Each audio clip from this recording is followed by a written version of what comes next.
Margaret is my name. I considered my 30 years of living to be the perfect existence.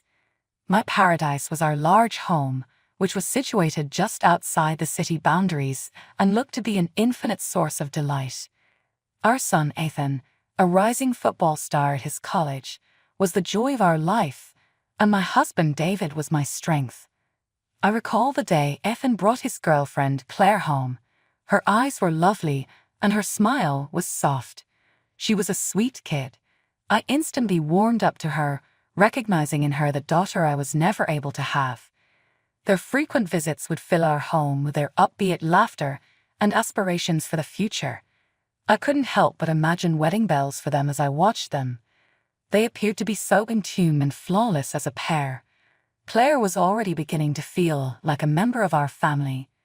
I saw that Ethan was getting more and more enthused about something as the days went by. After practice, he virtually vibrated with intensity as he stormed into the home.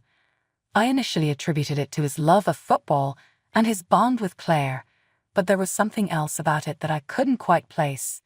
Ethan came bounding into the kitchen one evening as I was making supper, his eyes gleaming with excitement. "Look what, Mom? I'm heading to the adjacent state for a tournament," he declared.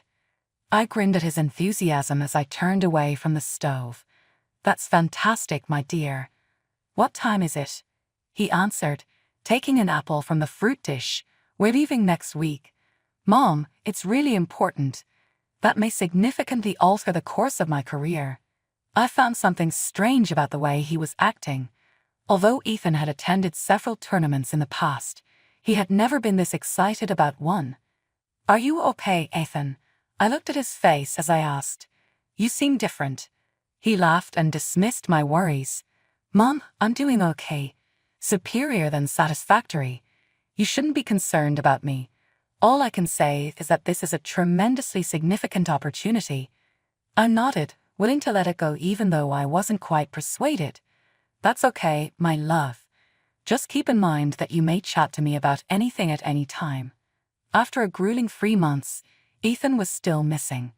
I wasn't too worried at first. Sometimes these contests went longer than anticipated, particularly if the team was performing well. Every time I spoke with him on the phone, he reassured me that everything was well. Simply put, the competitions were going on longer than we anticipated. He would say, "Mom, don't worry about me." I gave him credence. Ethan had never lied to me before. After all, how come he would start now? Even yet, I couldn't get rid of the uneasy sensation I was having as the weeks passed. I expressed my worries to David one evening when we were sitting on the porch. "Don't you think it's odd that Ethan's been gone so long?" David took a deep swallow of his coffee. "It's strange, but we should believe him if he claims everything is well. Little, he's grown up now." 3 months later, Ethan came back. However, I could not have anticipated the shocking revelation he revealed to us. One evening, he declared, "Mom, Dad, I've decided I want to live separately. I'm planning to lease a flat." David and I shared a look of astonishment. While surprising, this was not wholly irrational. I mean, Ethan was an adult. "If that's what you want, son," David said, "we support your decision." I gave a nod of assent that was tinged with regret. Our child was maturing rapidly. "Just know you're always welcome here." For the following 3 weeks, Ethan paid us very few visits. Rather, he would frequently send texts requesting money. I would transfer the money each time, thinking that it would make him more self-sufficient. I made an effort to ignore the persistent sense that our connection had altered. The phone call that would completely upend our world then arrived. "I'm coming over tonight, Mom." Ethan snapped over the phone. "I won't be alone myself when I break this critical news." Excitement sprang into my heart. Is that possible? Were Ethan and Claire making a move at last? I said, "That's wonderful, honey. I'll cook up a special dinner for us all." I looked at David and grinned broadly as I hung up. "I think our boy is finally going to make it official with Claire." David laughed and drew me into an embrace. "It's about time, I suppose. They are a wonderful pair." I was busy cooking Ethan's favorite foods and arranging the table with our finest china for the remainder of the day. Since this was a significant event, I wanted nothing less than perfection. I heard a vehicle come into the driveway as dusk was falling. I straightened my clothing and headed to the door, my pulse pounding with excitement. However, what I saw upon arriving was not what I had anticipated. Yes, Ethan was standing there, but the woman at his side wasn't Claire. This girl was unfamiliar to me. She was breathtakingly gorgeous and wore provocative, colorful clothes that didn't seem appropriate for a family meal. With an unusually flat voice, Ethan stated, "Mom, I'd like you to meet Veronica, my wife." The entire globe appeared to be tilted. This cannot be taking place. There has to be some horrible humor involved. However, the confident grin on Veronica's face and the rebellious expression in Ethan's eyes told me it was all too true.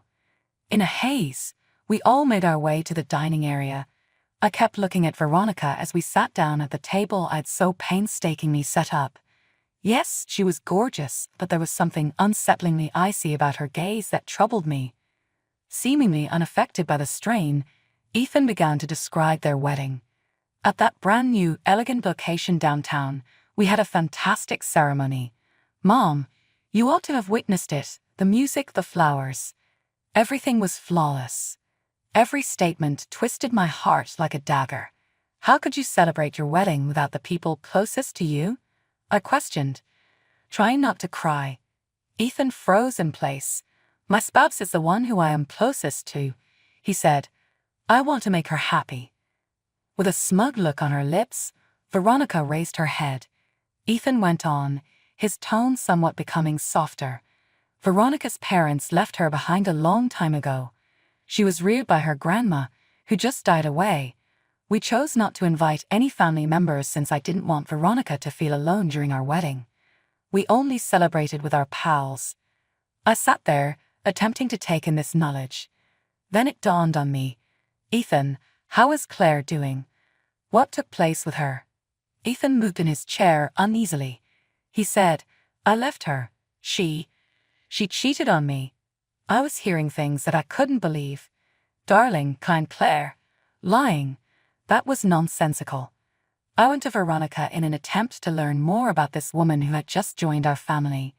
So, Veronica, I said, trying not to stutter, where are you from originally? Veronica did not say anything, but her eyes narrowed a little. Relentlessly, I continued, what is your line of work? Are you currently employed somewhere? Once more, Veronica chose not to respond. A tiny line of her lips was squeezed together. Would you mind briefly describing your interests to us? What hobbies do you have while you're not working? I gave it another go, my voice starting to sound desperate. Veronica got up abruptly at this. She angrily declared, I'm not required to discuss my personal life with outsiders. We're leaving. She stormed toward the door without so much as a thank you for the supper. With a start to follow her, Ethan stopped to ask me to pack them some food and to give them some cash for their honeymoon. In horrified silence, David and I watched as the door shut behind them. Reeling from the events of the previous night, I made the decision to give Ethan a call the following day. I needed clarification and to know what was happening. However, when the call came through, I didn't hear Ethan's voice. Veronica's icy voice said, Ethan's busy right now, over the speaker. You can transfer money to his card for our honeymoon, but he is mute. We don't need to talk to you about anything else.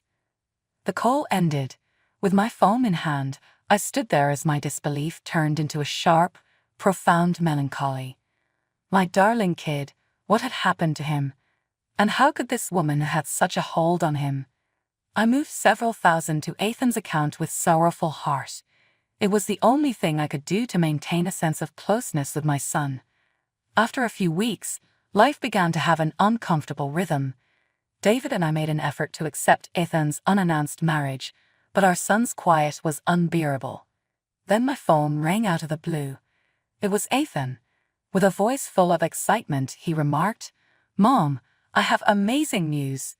Veronica is expecting a child. We intend to become parents.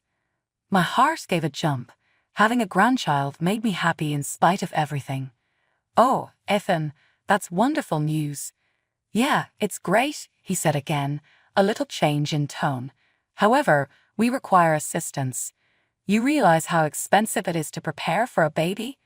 With optimism in my heart, I made a sizable deposit to Ethan's account. Perhaps this baby would be the catalyst to reunite our family. A few weeks later, I heard a vehicle come up as I was finishing up the living room. I was shocked to see that Ethan and Veronica didn't even need to knock to enter the front door. Veronica walked past me, her gaze sweeping across our house.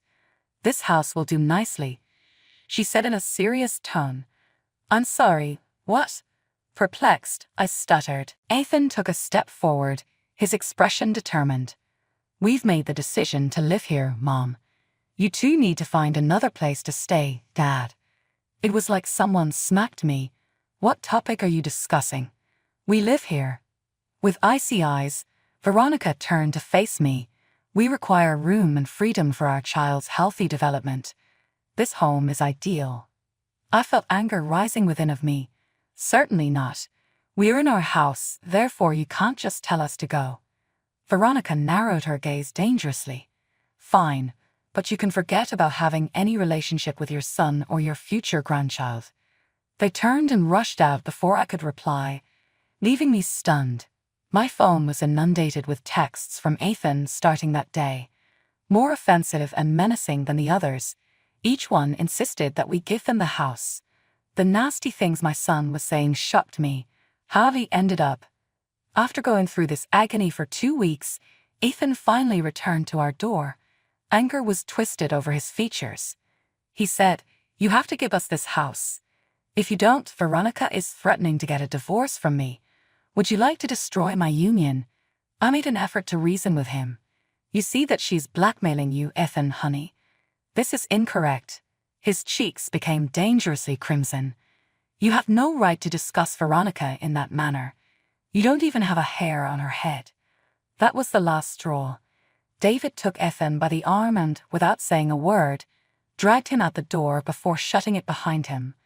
I fell to the ground, crying all the way to the floor as Ethan's irate yells subsided. David bent down next to me and encircled me with his arms. After a few weeks, life began to have an uncomfortable rhythm. David and I made an effort to analyze the significant behavioral shifts in our kid, but the hurt and uncertainty persisted. I heard my name being called out by a familiar voice one day when I was grocery shopping. "Margaret." I looked over and saw Ethan's ex-fiancée Claire standing by the vegetable area. When I saw how heavily pregnant her tummy was, my heart missed a beat. My mind raced back to Ethan's charges that she had cheated on him, leaving me speechless. Managing to keep my cool, I forced a grin. "I didn't know you were expecting, Claire. What state are you in?" Tears formed in Claire's eyes. It's not easy," she said, her voice almost audible over background noise. "Being pregnant and abandoned, it's been tough." Her remarks came as a huge break to me. Abandoned. That was not at all consistent with Ethan's narrative. I felt there had to be more to this, so I asked politely for further information. "I'm very sorry, Claire. Could you explain what transpired? Ethan claimed to us, essentially, that you had cheated on him." Claire's stunned eyes grew wider. "Margaret, did you cheat?" "No, it isn't at all what took place." Claire broke the news that rocked my life over the course of the following 30 minutes, while we stood in the peaceful corner of the supermarket. "Ethan did not attend any sporting events," she said, her voice faltering. "He traveled to another state to meet a girl he had met online. His absence lasted for 3 months." With a nod, the puzzle pieces began to come together. Claire went on, "I called Ethan to let him know I was pregnant, but he told me he had married someone else. He declined to interact with the infant in any way." My legs felt heavy. I tried to take in this knowledge by leaning on the shopping cart for support. Our wonderful kid, Ethan, had lied to all of us. For a woman he hardly knew, he had left Claire and their newborn child behind. We said our goodbyes and agreed to keep in touch, so I went home in a haze. The realizations were leaving my mind spinning. Now, what Ethan had said about the prolonged rivalry, his abrupt marriage to Veronica, and his harsh treatment of us made a sinister sort of sense. David saw something was off as soon as he saw my face as I entered through our front door. "Lil, what happened?" he said, his face showing signs of worry. I felt the reality bearing down on me as I slumped into a chair at the kitchen table. "David, please take a seat. There's something you need to know about Ethan." I saw the color fade from David's face as I related my talk with Claire. Our son had betrayed his pregnant fiancée, married a complete stranger, and lied to us. After my meeting with Claire, David and I spoke for a long time about a lot of challenging things. Each of us had a strong sense of duty to Claire and her unborn child, our granddaughter. David whispered to me one evening, "We have to help her. She shouldn't have to go through this alone." David gave a nod of approval. "You're accurate. Let's make contact with her." Claire first rejected our offer of assistance, her pain and pride clearly seen in her eyes. But after a few weeks of patient persistence on our part, she finally agreed to accept our assistance. I started seeing her more frequently, going with her to doctor's appointments, assisting her with getting ready for the baby, and just being a shoulder to weep on. David greeted me with a concerned face one evening after I helped Claire set up the nursery. With a serious tone, he remarked, "Lil, there's something I need to tell you." I looked at him in disbelief. "You did what?" David let out a deep sigh. "I hired a private detective." I looked at him in disbelief. "You hired a private detective?" David gave a nod. I needed to understand Ethan's true circumstances. The detective's report arrived today, and little Lil, it's not what we had anticipated. David delivered the detective's findings throughout the course of the following hour. Ethan had left college early, forsaking his degree and athletic potential in favor of a job that would fund Veronica's lavish expenditures. The detective had eavesdropped on a cold-blooded chat between Ethan and Veronica about their plans to evict us and seize our house. The most startling discovery, though, concerned Veronica's background. She was used to chasing rich guys for their money. The investigator found that Veronica had tricked Ethan into marrying her by pretending the kid was his, and that she had become pregnant by one of these guys. I got up, thinking quickly, Ethan has to know. We need to show him what's going on. However, David regrettably shook his head. "Lil, we won't get his belief. You've seen him since then. He'll simply drive us more away if we try to inform him." Even as it hurt, I knew David was correct. Ethan was so influenced by Veronica that it would probably be counterproductive to try to find out the truth. "What do we do then?" Feeling powerless, I asked. I put my hand in David's. "Our attention is now on Claire and the infant. They are the ones who, at this moment, really need us." I nodded while stifling my emotions. "You're accurate. Claire needs us and our grandson, that baby. They are not guilty in any of this." We sat there, digesting what we had discovered, and I couldn't help but feel a mixture of terror, grief, and rage for Ethan. I did, however, have a fresh feeling of purpose. While we may not be able to assist Ethan at this time, we can still support Claire and her child. And maybe, just maybe, we might finally get through to Ethan by demonstrating what true support and love looked like. David and I had just about had it all when we woke up one morning to find nasty, offensive graffiti all over our house. Angry red letters spray-painted "selfish bastards," "greedy olders," and other cruel insults over our walls. Feeling offended and shocked, we phoned our neighbor across the street right away, as they had surveillance cameras outside. With aching hearts, we watched the video of our own kid breaking into our house late at night. We couldn't believe how stealthily Ethan was moving around like a regular thief. We didn't bring up the graffiti with Ethan. Rather, we silently covered the offensive remarks with paint and listed our home for sale. In a matter of weeks, we had sold our long-term residence and bought a new one close to Claire's new house with her newborn grandchild. It was a sad day when Claire took little Thomas home from the hospital. My heart broke and expanded with love as I cradled that little bundle in my arms. This was Ethan's son, my grandson. Ethan, though, didn't want to interact with him. After a few weeks, we were acclimated to our new existence. Then my phone rang out of the blue. Ethan was phoning from an unknown number. With a rage-filled voice, he said, "Mom, what the heck is going on?" I walked to the house and saw that it was occupied by strangers. They threatened to report me to the police. Taking a deep breath, I prepared myself. "Ethan, why did you go there?" "To trespass our house once more." On the other end, there was a startled quiet for a time. "That's correct," I said again, maintaining a steady tone. "We're certain it was you." "Ethan, we've sold the house and severed our ties."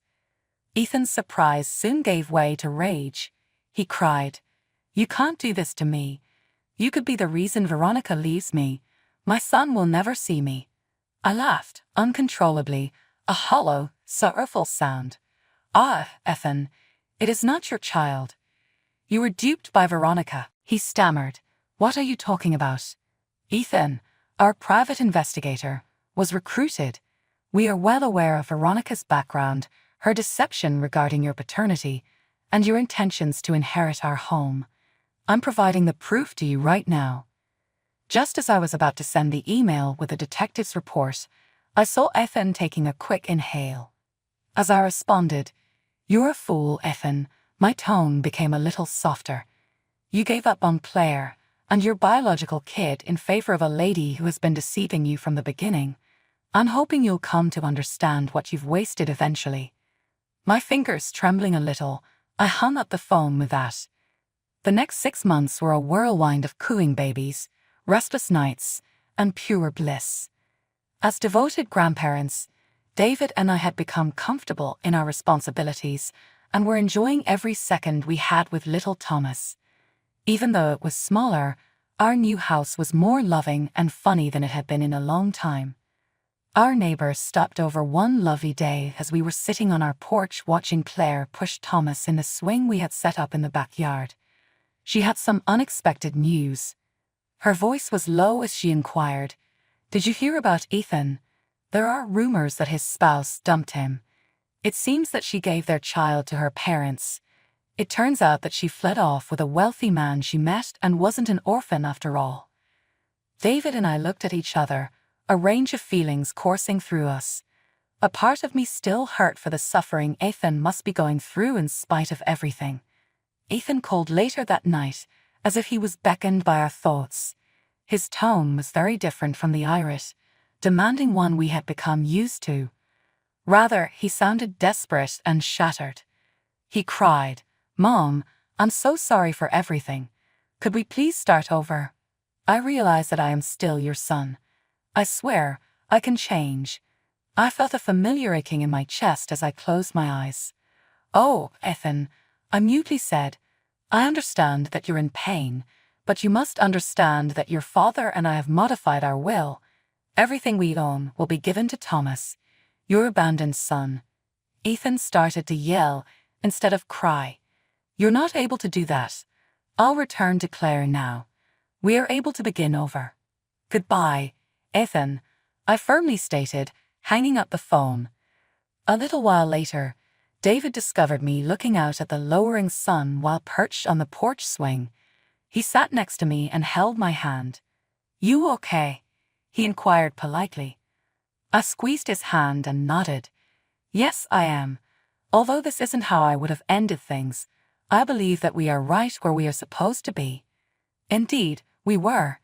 Despite being different from what we had anticipated, our new existence was full of love and meaning.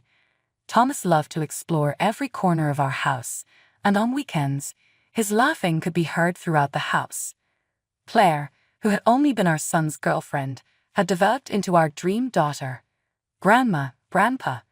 One Sunday afternoon, Thomas cried out in a little voice, "Look what I can do."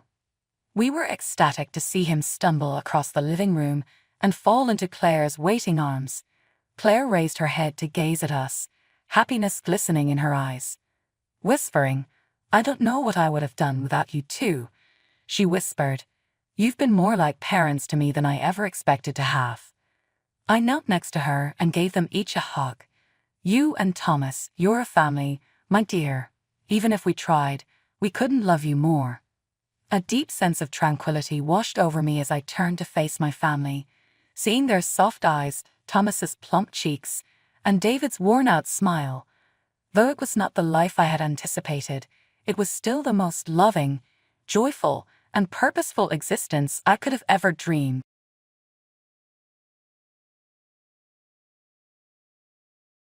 Hi, I'm Ella Gordon. This morning I woke up bursting with excitement, imagining cake, presents, and maybe even a party. I rushed to the kitchen, hoping to see balloons or a banner, anything to mark that today was special. But when I got there, the kitchen was eerily quiet.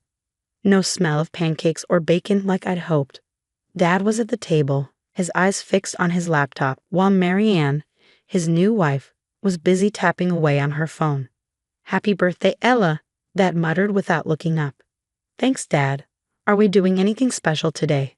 I asked, trying to hide the hope in my voice. Marianne finally looked up from her phone, her expression blank. "Richard, did you tell her?" Dad sighed, closing his laptop with a snap. "Ella, we need to talk. It's about your room." My heart sank. My room? Yes, Marianne needs a proper office now that she's working from home full-time. We've decided to turn your room into that space. "But where will I sleep?" I asked, my voice trembling. "You'll be staying with your Aunt Sarah in Newton," Dad explained, as if it was a minor change, not sending me away. A lump formed in my throat. "For how long?" "This will be permanent, Ella. It's for the best. You'll like it at Sarah's," Dad said, his voice flat. "But it's my birthday," I whispered, my voice cracking. Marianne stood up, smoothing her skirt. "You'll understand when you're older. This is important for us, for the family business." I wanted to argue, cry, scream that it was unfair, but I knew it wouldn't change anything. So I went to my room, or what used to be my room, and started packing. A couple of hours later, Aunt Sarah arrived. She gave me the warmest hug as soon as she saw me. "Happy birthday, Ella." "I'm so sorry about all this, but we'll make sure you have the best time with us." The car ride to Aunt Sarah's was quiet. I spent most of it staring out the window, trying not to cry. When we got there, my cousins Alex and Jamie were waiting at the door, grinning and holding a homemade banner that read, "Happy birthday, Ella." The rest of the day was a blur of cake, laughter, and games. Aunt Sarah made my favorite chocolate cake, and Alex and Jamie even got me a few gifts, including a telescope. "For your love of stars," Alex said, winking at me. As the day ended, I lay in my new room, staring at the ceiling. Aunt Sarah had made sure it was filled with everything I liked. The walls were painted my favorite shade of light blue, and there were new drawing supplies and books about stars on the desk. "Thanks for making today special," I whispered as Aunt Sarah came to say goodnight. "Of course, sweetie. This is your home now, too." "We'll make sure you have everything you need," she replied, kissing my forehead. As I drifted off to sleep, I realized that maybe, just maybe, things could be okay here. Maybe despite how the day started, it could still be a happy birthday. Life at Aunt Sarah's was a lot different than back at Dad's. Here, every morning started with a big breakfast and a hug, not just a hurried slice of toast. Aunt Sarah was always up early, making sure Alex, Jamie, and I had everything we needed for school. She was a teacher at our school, so we all walked together most mornings, chatting about everything from homework to the latest school gossip. At school, I found myself actually enjoying the lessons, especially art and science, my two favorite subjects. Aunt Sarah was an amazing teacher, not just at home but in the classroom too. She had this way of explaining things that just made everything click. One day, while working on a group project about constellations, I shared my telescope view from the weekend. My classmates were so impressed, and my teacher even suggested I enter my project in the upcoming science fair. Meanwhile, I heard bits and pieces about Dad and Marianne from Alex and Jamie. Things weren't going so great. Marianne's business was struggling, something about losing a major client, and it was causing a lot of tension. Dad said they might have to sell the house if things don't get better. Alex whispered to us one afternoon as we worked on our homework in the living room. "Yeah, and Marianne was yelling again last night." "I heard her through the phone," Jamie added, looking worried. I felt bad for them, sort of, but it was hard to really feel anything after how they treated me on my birthday. Aunt Sarah noticed us whispering and gave us a smile. "Why don't you three take a break? Let's go get some ice cream." As we walked to the ice cream shop, I felt lighter than I had in weeks. This was what family was supposed to feel like. We joked and laughed, and for a while, I forgot about Dad and Marianne. The science fair was a turning point for me. My project on constellations won first place, and I was even featured in the local newspaper. Aunt Sarah framed the article and hung it on the refrigerator, right in the center, like a medal of honor. "Look at that, Ella. You're a star," she joked, winking at me. "Yeah, and not just in astronomy," Alex chimed in, and we all burst into laughter.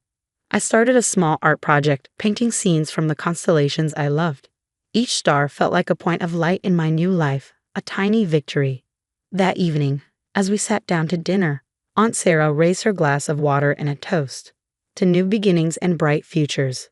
"To new beginnings," Alex and Jamie echoed. I smiled, warmth spreading through me. "And to stars, both the ones in the sky and the ones here with me." We clinked glasses, and I realized that no matter what happened, I was home. I was resilient, and this was just the beginning. I couldn't wait to see what else I could achieve, not in spite of my past, but because of my new beginning here with a family that truly cared. As months rolled by, I felt more connected to my new life in Newton with each passing day. My artwork started gaining attention, and I was invited to display my pieces at a regional exhibition. It was a big deal for someone my age, and Aunt Sarah helped me prepare every step of the way. The night before the exhibition, Jamie rushed into the kitchen, foam in hand, excitement in his eyes. "Ella, you have to hear this." He played a voicemail accidentally sent to Aunt Sarah's phone by Dad, intended for someone else. Dad's voice was shaky, filled with stress. "Tom Briggs has gone to the authorities. He knows about the Henderson deal. I don't know what I'm going to do if this gets out." I felt a mix of shock and curiosity. Tom Briggs, he was a name I remembered from Dad's old dinner parties, always spoken with a hint of respect and fear. "Dad's in trouble," I whispered, more to myself than to Jamie. "Yeah, and it sounds bad," Jamie replied, his tone serious. At the exhibition, as I set up my paintings, Aunt Sarah noticed my distracted look. "What's on your mind, Ella?" I hesitated but decided to tell her about the voicemail. As I explained, her expression shifted from concern to determination. "We can't control what happens there, Ella. But we're here now, and this, your art, is what matters today," she encouraged, her voice firm yet gentle. I nodded, taking a deep breath. The exhibition was crowded with people of all ages admiring the artwork. When they came to mine, I heard them praising the depth and emotion in my paintings. It felt surreal hearing strangers discuss my art so passionately. Meanwhile, back at Dad's, things were falling apart. Marianne's demands had drained their finances, and now with the fraudulent deal exposed, they faced not just monetary loss but a loss of reputation. Dad was suspended from work pending an investigation, and the stress was too much for Marianne. Her relationships with her clients deteriorated as her professional network learned of the scandal. A week later, while painting in my new studio, a small setup Aunt Sarah had helped me put together in the basement, I received a text from Dad. It was the first time he'd reached out since I moved. "Ella, I need to talk to you. It's important. Please." I stared at the message, conflicted. Part of me was furious, wanting nothing to do with him or his problems. Another part was curious about what he wanted, about how badly things had gone wrong. I decided not to respond right away, focusing instead on my painting. It was a piece inspired by the chaos of the stars, a swirling mass of colors and shapes that somehow found harmony on the canvas. It was like my life, chaotic and scattered at times, but finding new alignments and patterns that made sense in ways the old ones never did. As I added the final touches to my painting, I realized that, like my art, I was no longer defined by the fragments of my past, but by the new wholeness I was creating. No matter what Dad's message might mean, I knew I had the strength to face it, just like I had faced everything else so far. It was a sunny afternoon when I finally decided to call Dad back. Aunt Sarah stood by my side, offering silent support as I dialed the number. When Dad answered, his voice was tired and hollow. "Ella, thank you for calling back. I've made a mess of everything. I'm so sorry." I took a deep breath, feeling the weight of his words, but also the strength of my new life bolstering me. "What do you need, Dad?" "It's all falling apart, Ella. I might lose my license to practice law, and Marianne, she's left. I don't have anyone. I was hoping you'd come back. Maybe we could start over." I paused, the offer hanging in the air.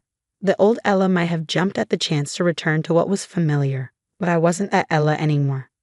Dad, I have started over, but here, with Aunt Sarah and my cousins. I have school, art, a whole life that doesn't include feeling like I'm just in the way. I'm sorry you're in trouble, but I can't fix that for you. There was a long silence on the line, and then a soft, resigned sigh. I understand. I guess I hoped. Well, it doesn't matter. Take care of yourself, Ella. You too, Dad, I said, and then hung up. The days that followed were busy as I prepared for another art exhibition. This one was special. It was hosted at my school, showcasing young local artists, and I was one of the featured participants. As I arranged my paintings, each one a vibrant testament to my journey and growth, I felt a sense of accomplishment I'd never experienced before. The school gym was transformed into a gallery, with artwork hanging on every available space and small crowds of students, teachers, and community members milling around. Aunt Sarah was bustling about, ensuring everything went smoothly, while Alex and Jamie handed out programs at the door. I stood beside my paintings, ready to explain my work to anyone curious enough to ask. This one is called Stellar Resilience, I explained to a group of younger students, pointing at a large canvas covered in swirling blues and silvers. It represents finding order in chaos, something beautiful emerging from turmoil. As the evening progressed, the gym filled with laughter and chatter. The local news even stopped by, interviewing some of us about our inspirations and future aspirations. Toward the end of the event, I stepped back to take it all in. The gym was alive with color and sound, every piece of art telling its own story. I caught Aunt Sarah's eye across the room, and she smiled at me, her pride evident. As the crowd began to thin, Alex and Jamie joined me, each slinging an arm over my shoulder. You did great, Ella, Jamie said, giving me a quick squeeze. Yeah, you're like a celebrity now, Alex added, laughing. I laughed with them, feeling light and hopeful. Thanks, guys. I couldn't have done any of this without you. The final scene was simple but powerful. My family and friends gathered around me, everyone chatting and laughing under the soft glow of the gym lights. I looked around at the faces of those who had supported me, who had helped me find my path, and I knew this was exactly where I was meant to be. With a genuine smile, I realized this wasn't just a new chapter in my life.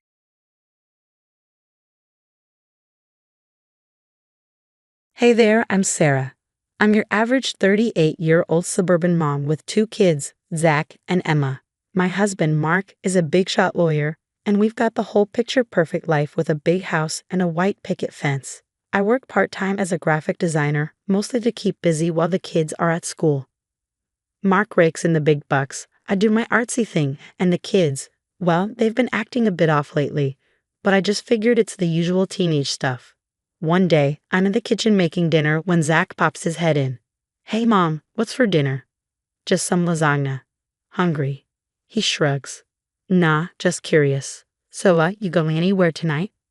I raise an eyebrow, not that I know of. Why? No reason, he says quickly. Just wondering if I could have a friend over. Something about his tone feels off, but I brush it aside. Sure, honey, just finish your homework first. Later that week, I'm folding laundry when Emma comes in, her thumb glued to her hand as usual. Mom, can I borrow your car keys? I think I left my jacket in there. Since when do you care about a jacket? It's the middle of summer, I laugh. She fidgets. Oh, just want to check. I tossed her the keys, and she bolts out the door faster than I've ever seen her move. When she comes back, she's empty-handed but looking relieved. Found it? I ask. Oh yeah, it wasn't there after all, she mumbles. These little moments keep piling up. The kids always seem to know where I am and what I'm doing, like they've got a GPS tracker on me or something. Then came that Friday night. Mark was working late, as usual, and I was about to head upstairs when I heard hushed voices from his home office. Curiosity got the better of me, and I crept closer to listen. Good job, kids, I heard Mark say. Here's the usual payment. Keep it up, and there might be a bonus in it for you. Sure thing, Dad, Zach replied. We've got it covered. Yeah, Mom doesn't suspect a thing, Emma chimed in. My blood ran cold. Payment for what? And why were they talking about me? I couldn't sleep that night, my mind racing with a million questions. The next morning, I decided to play it cool, act like nothing was wrong. But I was on high alert. At breakfast, Emma casually asked, So, Mom, you hitting the gym today? Why? You need a ride somewhere? Nah, just curious. I narrow my eyes. Actually, I might, or I might not. Haven't decided yet. Emma and Zach exchanged a quick glance, and that's when it hit me. They were fishing for information. Later that day, I called my best friend Jen. Girl, you won't believe what's going on in my house. Spill it, Sarah. What's up? I told her everything, the kids' weird behavior, the conversation I overheard. Damn, that's messed up. You think Mark's cheating? I don't know what to think anymore. It's like I'm living in some twisted reality show. You need to get to the bottom of this. Why don't you set up a hidden camera? A camera? Isn't that, I don't know, illegal or something? It's your house, Sarah. Besides, desperate times call for desperate measures. She had a point. That afternoon, I bought a tiny camera disguised as a phone charger. Sneaky, right? I set it up in the living room, right where I could see Mark's office door. Sure enough, I saw Mark come home early, which was weird enough. But then his secretary, Lisa, showed up not 5 minutes later. They disappeared into his office for over an hour, and when they came out, her lipstick was smudged, and his shirt was untucked. My stomach churned. Later that evening, Mark called the kids into his office. All right, team, what's the update on your mother? She went to the grocery store this afternoon, Zach reported. Yeah, and she was on the phone with Aunt Karen for like an hour, Emma added. Mark nodded approvingly. Good work. Here's your payment. Keep it up, and there might be a raise in your future. I felt sick. My own kids, my flesh and blood, spying on me for cash. And Mark, that lying, cheating bastard. The next day, I waited until Mark left for work. Then I sat the kids down. We need to talk. Is this about the gym? Because I swear I was just asking. Emma started. I cut her off. No, it's not about the gym. It's about you two spying on me for your father. Their faces went pale. Zach tried to deny it, but I wasn't having it. Save it. I know everything. The question is, why? Why would you do this to your own mother? Emma burst into tears. We're sorry, Mom. Dad said it was just a game at first. He said he was worried about you and wanted to make sure you were safe. Yeah, Zach chimed in, his voice shaky. But then he started offering us money, and it just, I don't know, it felt cool, like we were secret agents or something. Secret agents? Are you kidding me? Do you have any idea how much this hurts me? We're really sorry, Mom. We'll stop, we promise, Emma sobbed. I took a deep breath. It's not just about stopping. Your father, he's been cheating on me with his secretary. Their eyes widened in shock. What? No way, Zach exclaimed. Yes way. And now I need you two to tell me everything, every detail of what your father asked you to do. For the next hour, they spilled their guts. By the time Mark came home that evening, I was ready. Hey honey, I'm Ho. Save it, Mark. I want you out of this house. Now. What? What are you talking about? I held up my phone, showing him the footage I captured. Ring any bells, or should I call Lisa and ask her? You spied on me? How dare you? How dare I? How dare you, cheating on me, turning our kids into your personal spy network? It's over, Mark. I'm filing for divorce. He tried to argue, tried to manipulate, but I stood my ground. Your Honor, I'm deeply concerned about my children's well-being. Sarah has been exhibiting erratic behavior. I couldn't believe my ears. Me, erratic? This coming from the guy who turned our kids into his personal CIA? Objection, Your Honor. These claims are completely unfounded. My lawyer interjected. The judge looked at me sternly. Mrs. Johnson, please. Mr. Johnson has the floor. I bit my tongue as Mark spun his web of lies. When we left the courtroom, I was fuming. Can you believe this crap? He's trying to take my kids. Jen put her arm around me. We'll figure this out, Sarah. My brother Tom is a PI, remember? Maybe he can help. That night, we met Tom at a dingy bar downtown. So let me get this straight, Tom said, nursing a beer. Your ex is a hotshot lawyer with connections up the wazoo, and you want dirt on him. That's right. There's got to be something. No one's that squeaky clean. Tom scratched his chin. Well, I've heard whispers about some of his business dealings. Nothing concrete, but where there's smoke. That's more than I've got now. What do you need from me? Get close to him again. Make him think you're considering reconciliation. He'll let his guard down. I nearly choked on my drink. It close to him? Are you insane?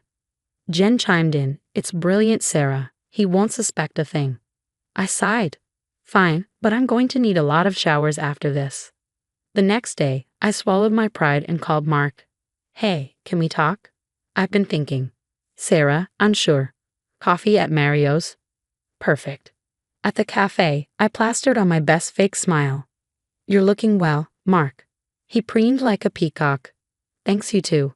So, what's on your mind? I took a deep breath. I've been thinking about us, about the kids. Maybe we acted too hastily. His eyes lit up. Gotcha, you bastard. Really? I mean, I've been saying all along that we should think of the children. For the next hour, I listened to him blather on about family values while resisting the urge to dump my latte in his lap. One night, Tom called with news. Sarah, we've hit the jackpot. Your ex has been cooking the books for some pretty shady clients. We're talking mob connections, money laundering, the works. My jaw dropped. Holy, what do we do with this? We set up a sting, but we'll need insider help. That's when I turned to Zach and Emma.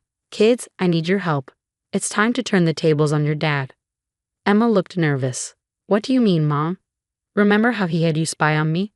Well, now I need you to do some spying for the good guys. Zach's eyes widened. Like real secret agents? Exactly, but this time we're bringing down the bad guy. They exchanged glances, then nodded solemnly. We're in, Zach said. What do you need us to do? I laid out the plan. They'd accidentally let slip to Mark about a big charity gala I was attending. Tom would make sure Mark's shadiest client was there too. You got this, girl. Just get him talking and let the hidden mech do the rest, Tom instructed. I took a deep breath and headed into the lion's den. Mark was there, looking annoyingly handsome in his tux. Sarah, wow, you look incredible. I forced a smile. Thanks, you clean up pretty well yourself. As we mingled, I steered him towards his client, a greasy-looking guy named Tommy. Mark, darling, aren't you going to introduce me to your friend? Mark looked uncomfortable. Oh, this is Tommy, just a client. Tommy, this is my wife, Sarah. Tommy leered at me, charmed. Mark, we still on for that thing we discussed? Tommy asked. Mark coughed nervously. Tommy, not here. I feigned innocence. Oh, don't mind me. I'd love to hear about Mark's work. He's always so secretive about it. As they talked, I sipped champagne and listened intently, knowing every word was being recorded. By the end of the night, we had enough to bury Mark and his crooked clients. As we left, Mark tried to kiss me. I turned my cheek. Thanks for a lovely evening, Mark. See you in court. His confused face was priceless. Little did he know, his empire was about to come crashing down. The morning after the gala, I woke up feeling like $1,000,000. I'd barely slept, but the adrenaline was still pumping. I called Tom first thing. Please tell me you got everything. Crystal clear, Sarah. Your ex and his buddy Tony might as well have confessed to the judge directly. The FBI's chomping at the bit. The next few days were a whirlwind. Tom worked closely with the FBI to plan the takedown, and they decided to make a real spectacle of it at Mark's office. I insisted on being there. I wanted to see that smug smile wiped off his face. When I walked into his office, Mark looked surprised but pleased. Sarah, what are you doing here? I smiled sweetly. Oh, just wanted to talk about our future, clear the air. He leaned back in his chair, cocky as ever. I'm glad you've come to your senses. I always knew you'd realize what a mistake you were making. Oh, I've realized a lot of things, Mark, like how you've been laundering money for the mob. His face went white. What are you talking about? Don't play dumb. I know everything, the cooked books, the shady clients, all of it. He started to sweat. Now, Sarah, let's not get carried away. I'm sure we can work something out. Just then, the door burst open and FBI agents flooded in, guns drawn. Mark Johnson, you're under arrest for fraud, money laundering, and racketeering. As they cuffed him, Mark looked at me with pure hatred. You set me up. You. I couldn't help but smirk. Payback's a honey, and so am I. 1 year later, and man, what a difference. I'm sitting in my new office. Yeah, that's right. I started my own graphic design firm, and business is booming. Zach pokes his head in. Mom, can I go to Jake's house after therapy? Sure, honey. How's that going, by the way? He shrugs. It's okay. Dr. Martinez says I'm making progress with my trust issues. I smile. That's great, sweetie. I'm proud of you. As he leaves, Emma comes in, all teenage attitude. Mom, can we talk about extending my curfew? Nice try, kiddo. We'll discuss it when you're 30. She rolls her eyes but can't hide her grin. We're doing okay, the three of us. Later that day, I decide to treat myself to lunch at this cute new cafe downtown. As I'm waiting for my order, I hear a familiar voice. Sarah, is that you? I turn around and nearly drop my purse. It's Lisa, Mark's ex-secretary, wearing a waitress uniform. Lisa, wow, hi. She looks embarrassed. I heard about Mark. I'm so sorry. I had no idea. I cut her off. Save it. You knew exactly what you were doing. She hangs her head. You're right. I was stupid and selfish. I lost my job when the firm went under. This is all I could get. Part of me wants to gloat, but I take the high road. Well, I hope you've learned something from all this. As I walk out with my latte, I can't help but feel a sense of satisfaction. Mark's serving 10 years, lost his law license, and his little side piece is serving lats. Meanwhile, I'm thriving. Life's funny like that. One minute you're the perfect wife in a seemingly perfect life. The next, you're a single mom taking on the world. But you know what? I wouldn't change a thing. Well, maybe I have kicked Mark to the curb sooner, but hey, better late than never, right? If you found out your spouse was using your kids to spy on you, would you try to get revenge like Sarah did, or would you handle it differently? Where's the line between justice and vengeance in a situation like this?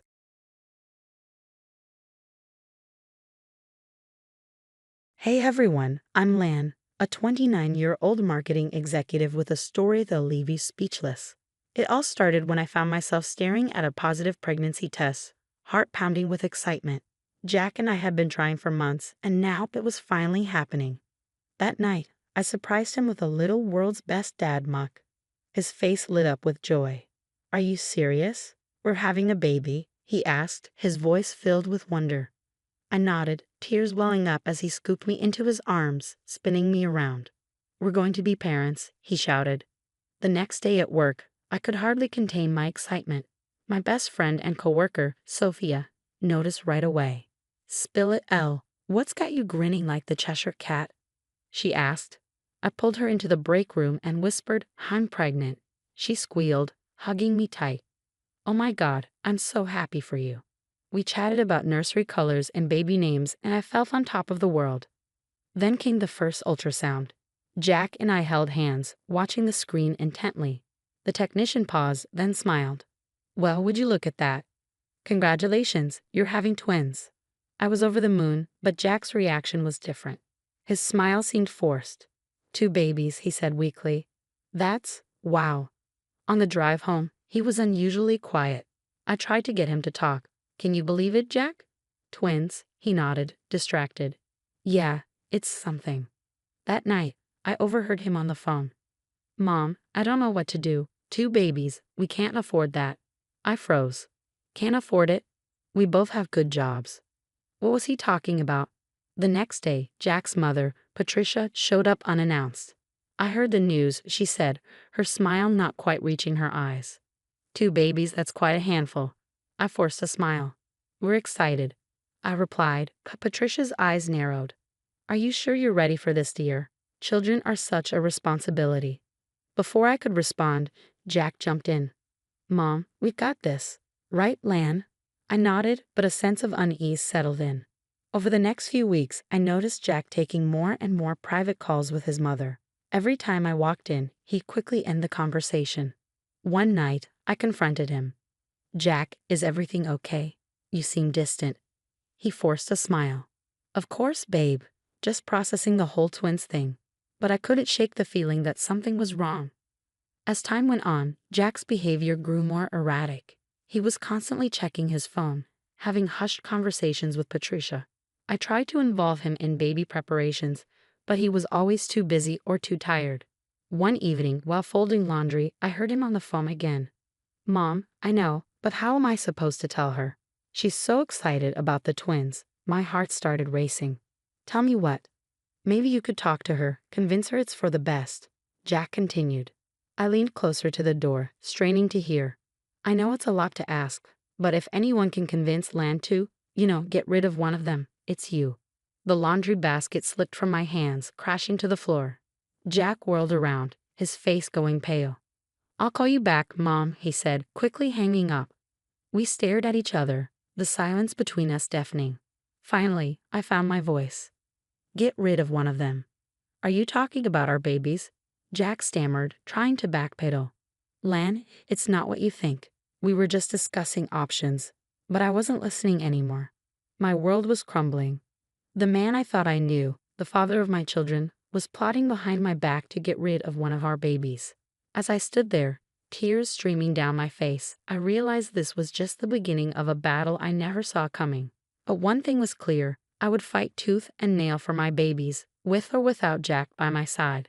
The shock of Jack's conversation with Patricia left me reeling. I spent the night tossing and turning, trying to make sense of it all. How could he even think about getting rid of one of our babies? The next morning, I call Sophia in tears. He wants to abort one of the twins. I choke out. What? Are you serious? Sophia's voice is a mix of shock and anger. That's messed up, Lan. What are you going to do? I take a deep breath. I have to confront him. I can't pretend I didn't hear it. That evening, I wait for Jack to come home. When he walks in, I'm sitting at the kitchen table, hands clasped tightly. We need to talk, I say, my voice shaking. Jack looks wary. About what? I heard you on the phone with your mother, I say, struggling to keep my voice steady. Talking about getting rid of one of our babies. His face goes pale, then quickly shifts to defensive. You must have misunderstood. I would never. Don't lie to me, Jack, I snap. I heard you clear as day. He tries to backpedal, to explain it away. But I'm not buying it. The argument escalates, our voices rising. It's just not practical, Lan. Jack finally shouts. 2 babies at once. We can't handle that. I'm stunned into silence. Can't handle it. Or he just doesn't want to. The next few weeks are tense. Jack spends more time on the phone with Patricia, their hushed conversations stopping abruptly whenever I enter the room. The stress starts to take its toll on my health. One night, I wake up with severe cramps. Jack rushes me to the hospital, panic in his eyes. Please, I whisper to the doctor, are my babies okay? Hours of tests later, the verdict comes in, stress-induced complications. The doctor orders bed rest. You need to avoid stress at all costs, she warns. But how can I when the source of my stress is right beside me? Jack's concern seems genuine, but it doesn't last. As days in the hospital turn into a week, his visits become shorter, less frequent. And in his place, Patricia. She's there daily, all fake concern and backhanded comments. Oh, Lan, dear, this must be so hard on Jack. 2 babies and a wife in the hospital. I don't know how he copes. I grit my teeth, forcing a smile. We're managing just fine, Patricia. But are we? Jack's absence speaks volumes. As I lay there, watching Patricia fuss around my room, rearranging things to her liking, a realization hits me like a ton of bricks. This isn't just about the twins. This is about control. Jack and Patricia's control over my life, my choices, my future. Reaching for my phone, I text Sophia. I need your help. It's worse than we thought. As I hit send, I catch Patricia watching me, her eyes narrowed. I meet her gaze, unflinching. Game on, Patricia. You have no idea who you're messing with. I'm out of the hospital, but the war has just begun. I decide to play along, to buy time and gather evidence. Jack, maybe you're right. Maybe we should consider our options. The relief on his face is sickening. Really? I'm so glad you're being reasonable, honey. Sophie is horrified when I tell her my plans. Are you sure about this, Lan? She asks, worry etched on her face. I nod grimly. It's the only way to expose them. We spend a weekend redecorating, strategically placing hidden cameras and mix throughout the house. It feels wrong, but I'm desperate. The recordings are eye-opening, Jack and Patricia plotting ways to manipulate me. Mom, I think she's coming around. Keep pressuring her about the financial strain, Jack says in one recording. Patricia's voice is cold. Don't worry, dear. I've dealt with stubborn girls before. Remember Rachel? Rachel? Jack's ex. I dig deeper, reaching out to old friends. The story that unfolds is chilling. Rachel, driven away by Patricia's interference, just like the girlfriend before her. But the real bombshell drops when I stumble upon Jack's secret email, hidden bank accounts, massive debts, all tied to Patricia's investment advice. I'm reeling. My colleague Mark notices my distraction. Lan, is everything okay? You seem off. I break down, telling him everything. Mark's face darkens. That's serious stuff, Lan. You need to protect yourself and those babies. I know a great lawyer. Meanwhile, Patricia ramps up her isolation tactics. She's always around, intercepting calls, accidentally deleting messages. Oh, Sophia called. Must have slipped my mind to tell you, dear. I played dumb, but inside I'm seething. One night, I overhear Jack and Patricia discussing their final push. We'll take her to that clinic next week, Jack says. Once it's done, things can go back to normal. Normal? There's no going back from this. That night, I make my decision. I can't stay. I won't let them hurt my babies. I start squirreling away cash, gathering important documents. Sophia helps me find a safe place to stay. Are you sure about this, Lan? She asks, worry deepening in her eyes. I place a hand on my belly. I've never been more sure of anything in my life. As I pack a small bag, hiding it in the back of my closet, I feel a mix of fear and determination. This isn't how I imagine my life going, but for my babies, for myself, I'll do whatever it takes. The next morning, I pace on a smile as Jack kisses me goodbye. Have a great day, honey, he says, oblivious. Little does he know, it's the last time he'll see me as his wife. The war might have been silent, but the final battle, that's going to be explosive. The stage is set. I've invited everyone, friends, family, even some of Jack's coworkers, to a reconciliation dinner. Jack thinks it's to announce we're keeping both twins. He has no idea what's coming. As guests arrive, I'm a bundle of nerves. Sophia squeezes my hand. You've got this, Lan. Once everyone's seated, I stand up. Before we eat, there's something you all need to see. I press play on the projector. The room falls silent as Jack and Patricia's true colors are revealed. Recordings of their manipulative conversations, financial documents showing Jack's deceit. Gasps and murmurs fill the room. Jack jumps up, face red. This is a misunderstanding, he shouts. But I'm not done. I play the final recording. Jack and Patricia discussing the clinic appointment. Patricia's shrill voice cuts through the chaos. You ungrateful little. Jack's father, Tom, who I'd never met before tonight, stands up. That's enough, Patricia. I've heard all I need to hear. Jack tries to regain control. Lan, baby, let's talk about this. I hold up my hand. There's nothing to talk about, Jack. I'm leaving you. I'm keeping my babies and you'll be hearing from my lawyer. The room erupts. Patricia's having a full meltdown, screaming about ungrateful children and family loyalty. Jack alternates between begging me to reconsider and threatening legal action. Amidst the chaos, Tom approaches me. Lan, I'm so sorry, I had no idea. If you need anything, please let me know. His kindness almost breaks me. But I stand firm as security, hired just in case, escorts Jack and Patricia out. A weight lifts off my shoulders. 1 year later, I'm hanging streamers for the twins' first birthday. Sophia's helping, bouncing little Zoe on her hip while I finish icing the cake. Can you believe it's been a year? She asks. I shake my head, smiling as Ethan crawls across the floor. Sometimes it feels like yesterday, other times like a lifetime ago. The doorbell rings. It's Tom, arms full of presents. Hope I'm not too early. As guests arrive, true friends and supportive family, I can't help but marvel at how much has changed. I'm thriving at work, even got a promotion. The twins are healthy and happy.